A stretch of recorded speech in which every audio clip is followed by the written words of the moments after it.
Good evening, everyone. I'm excited to have you here today as we dive into the important and thought-provoking topic of understanding sex, gender, and social roles. In this presentation, we'll explore key terminology, various ideologies, common stereotypes, and how all these elements shape and influence our society. Together, we'll unpack these concepts to gain a clearer, more inclusive perspective.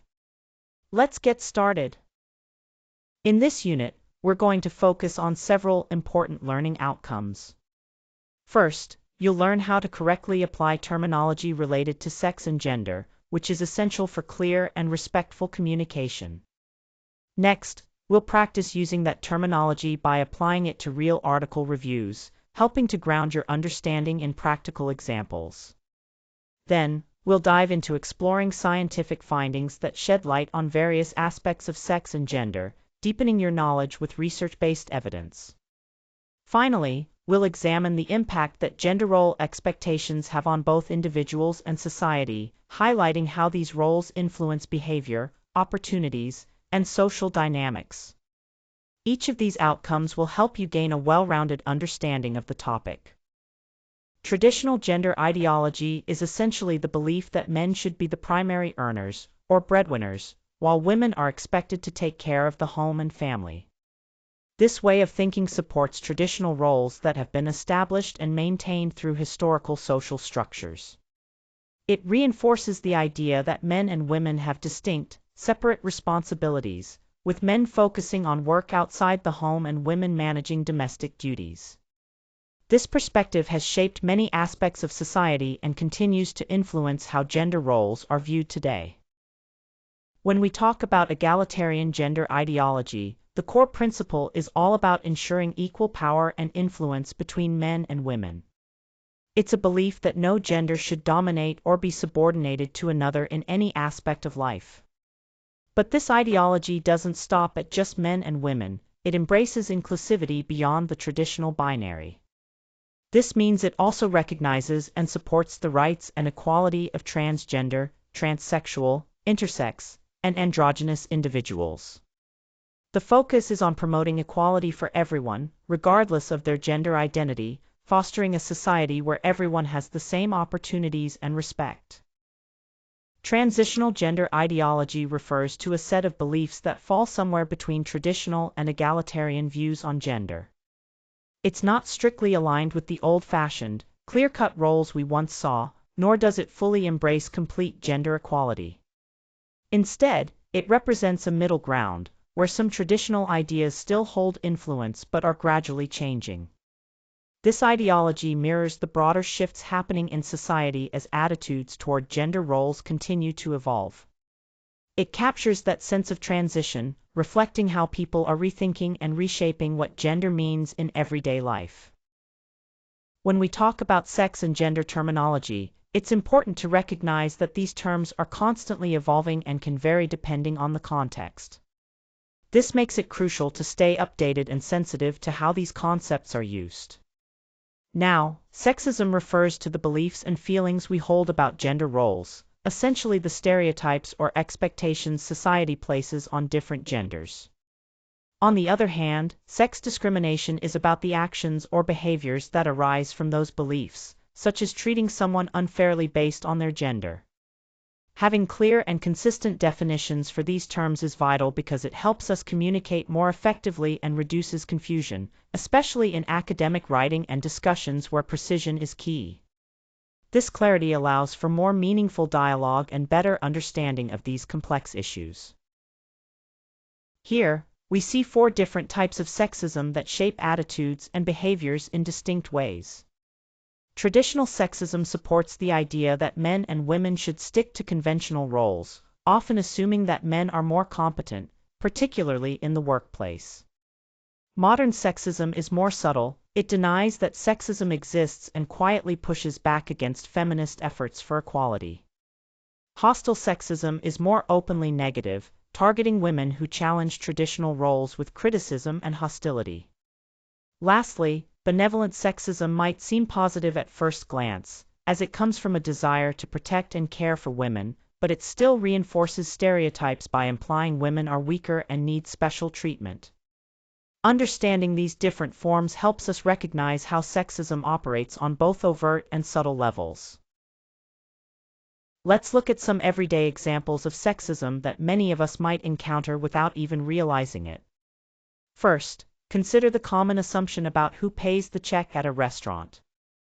Often, people automatically expect men to pick up the bill, which reinforces traditional gender roles and puts unnecessary pressure on men while overlooking the autonomy of women. Next, think about sexist jokes and attitudes, like those that suggest men are incompetent or incapable. These jokes might seem harmless to some, but they actually reflect and perpetuate harmful stereotypes, reinforcing outdated notions about gender abilities. Both of these examples highlight how deeply ingrained gender role stereotypes are in our daily lives. They show that sexism isn't always overt or intentional, but it still shapes our behaviors and expectations in subtle ways.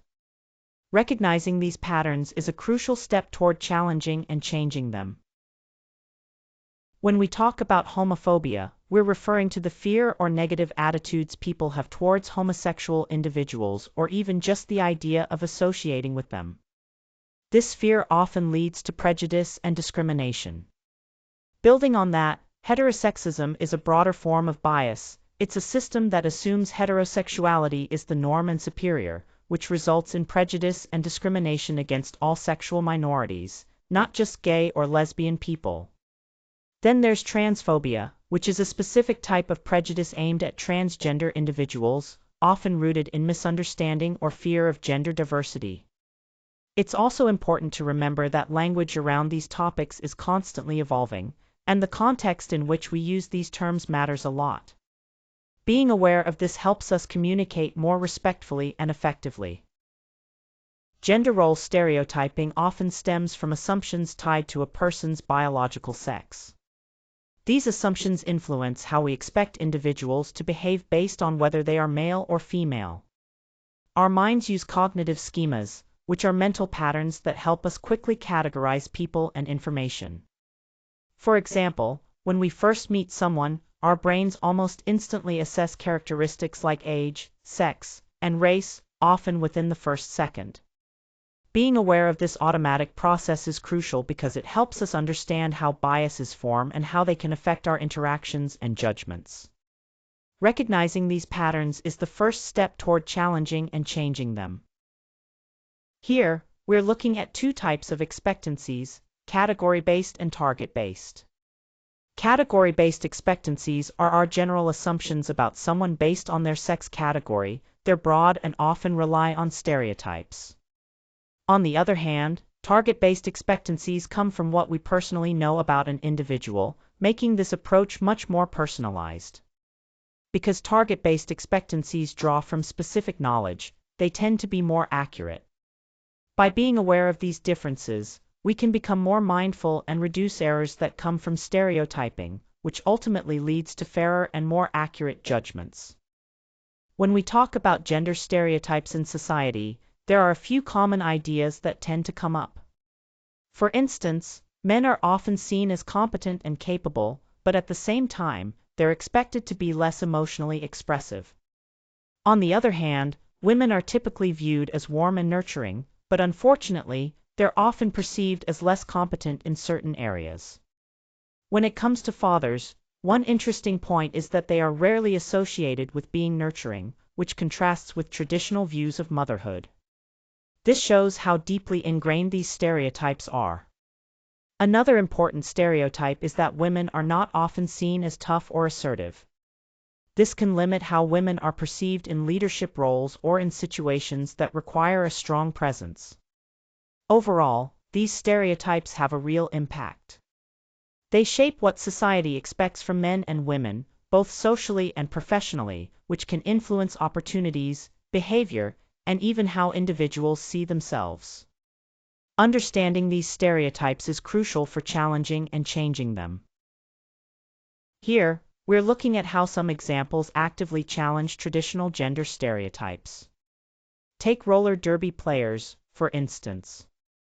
They defy the old-fashioned idea that women can't be tough or physically aggressive.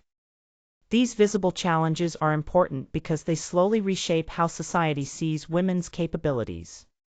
Over time, as more people witness these examples, public perceptions begin to shift. What's crucial is that by recognizing these exceptions, we start to question and break down the rigid roles society often assigns based on gender. This process is key to moving toward a more flexible and inclusive understanding of identity. When we talk about gender roles, it's important to remember that expectations can vary widely depending on factors like age, ethnicity, culture, and sexual orientation. These differences shape how individuals experience and express their gender. For example, older adults often face stereotypes suggesting they are less useful or relevant, which can impact their social roles and self-perception. Cultural stereotypes also play a big role. For instance, white women are often expected to be very fashion-conscious, while Asian American men might be stereotyped as soft-spoken. Lastly, sexual minorities frequently confront stereotypes fueled by media portrayals, which can oversimplify or misrepresent their experiences. Understanding these nuances helps us appreciate the complex ways gender roles operate across different groups. When we talk about gender roles being socially learned, one key point is that children pick up on gender stereotypes by watching and imitating the people around them, like their parents, friends, and the wider society. These observations shape their understanding of what it means to be male or female. It's important to understand that gender beliefs aren't something we're born with. Instead, they develop through our social experiences and the environment we grow up in. This means that ideas about gender are learned, not innate. Finally, the socialization that happens early in life plays a crucial role in shaping how individuals view gender throughout their entire lives. The attitudes and behaviors formed during childhood often continue to influence people as they grow older. This highlights just how powerful early experiences are in defining gender roles. Here, we're looking at how self-fulfilling prophecies and confirmation bias influence gender roles. A self-fulfilling prophecy happens when expectations cause someone to behave in a way that confirms stereotypes. For instance, an African American male might, without even realizing it, act in ways that align with negative stereotypes about him. Then there's confirmation bias, which plays a big role by making us notice and remember behaviors that support our existing beliefs. So, if someone expects their lesbian friend to behave masculinely, they'll likely pay more attention to any masculine traits, reinforcing that stereotype. Together, these processes keep stereotypes alive and shape how people are perceived and treated. When we think about gender roles, it's important to recognize how deeply they influence even small details like hairstyles. Hairstyles can actually shape how others perceive us, and unfortunately, this can lead to discrimination based purely on sex. There's a strong social pressure to conform to what's considered typical for one's gender, whether that's the way we dress, style our hair, or carry ourselves. These expectations aren't just about appearance, they have real effects on our lives. They can limit opportunities and affect how socially accepted someone is, reinforcing barriers based on rigid gender norms. Understanding these impacts helps us see why challenging these stereotypes is so crucial. Gender roles and ideologies strongly shape societal expectations and influence how individuals behave. Recognizing this influence is key because it impacts our daily interactions and the opportunities available to people. It's equally important to use clear and precise terminology when discussing sex, gender, and related concepts, as this helps prevent misunderstandings and fosters better communication. We've also explored different forms of sexism, ranging from traditional and overt forms to more subtle ones, including benevolent sexism, which can sometimes appear positive but still reinforce inequality. Stereotypes, learned through socialization, significantly affect how people are perceived, the opportunities they get, and their social acceptance. Finally, being aware of our own biases, like self-fulfilling prophecies and confirmation bias, allows us to actively work towards reducing stereotyping and discrimination. Thank you for your attention throughout this presentation.